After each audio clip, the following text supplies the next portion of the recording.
Jupiter's appearance is a tapestry of colorful cloud bands and spots. The word tapestry here means the kind of texture, the design-like forms made by the clouds of Jupiter. The gas planet likely has 3 distinct cloud layers in its skies that, taken together, span about 44 miles, 71 kilometers. The top cloud is probably made of ammonia ice, while the middle layer is likely made of ammonium hydrosulfide crystals. The innermost layer may be made of water ice and vapor. The vivid colors you see in thick bands across Jupiter may be plumes of sulfur and phosphorus-containing gases rising from the planet's warmer interior.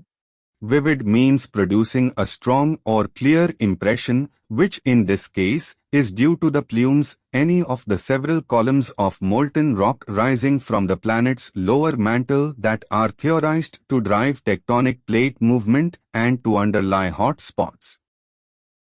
Jupiter's fast rotation, spinning once every 10 hours, creates strong jet streams, separating its clouds into dark belts and bright zones across long stretches. Jet streams are a long, narrow meandering current of high-speed winds near the tropopause blowing from a generally westerly direction and often exceeding a speed of 400 kilometers per hour. With no solid surface to slow them down, Jupiter's spots can persist for many years.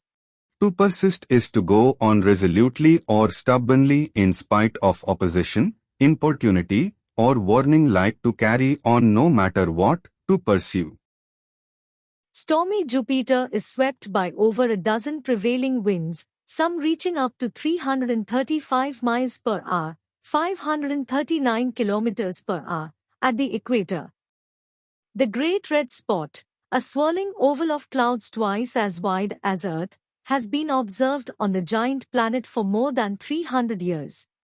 To swirl means to move with an eddying or whirling motion, to have a twist or convolution. More recently, 3 smaller ovals merged to form the Little Red Spot, about half the size of its larger cousin. Findings from NASA's Juno probe released in October 2021 provide a fuller picture of what's going on below those clouds. Findings means the results of an investigation, specially by a scientific or logical approach. Data from Juno shows that Jupiter's cyclones are warmer on top, with lower atmospheric densities, while they are colder at the bottom, with higher densities. Anticyclones, which rotate in the opposite direction, are colder at the top but warmer at the bottom. The findings also indicate these storms are far taller than expected, with some extending 60 miles, 100 kilometers, below the cloud tops and others, including the Great Red Spot, extending over 200 miles, 350 kilometers. This surprising discovery demonstrates that the vortices cover regions beyond those where water condenses and clouds form, below the depth where sunlight warms the atmosphere. The word vortices is a plural form of the word vortex, which is something that resembles a whirlpool.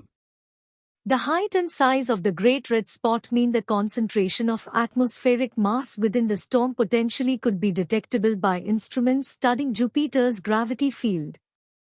To close, Juno flybys over Jupiter's most famous spot provided the opportunity to search for the storm's gravity signature and complement the other results on its depth. Potentially means existing in possibility or being capable of developing into actuality. And the word flyby in this case means a flight of a spacecraft past a celestial body, such as Mars, close enough to obtain scientific data. So, these were the 10 words for today's vocab. Keep reading. Keep learning. Keep practicing. Remember, what Brooks Robinson says, if you're not practicing, somebody else is, somewhere, and he'll be ready to take your job. See you tomorrow. Have a good day.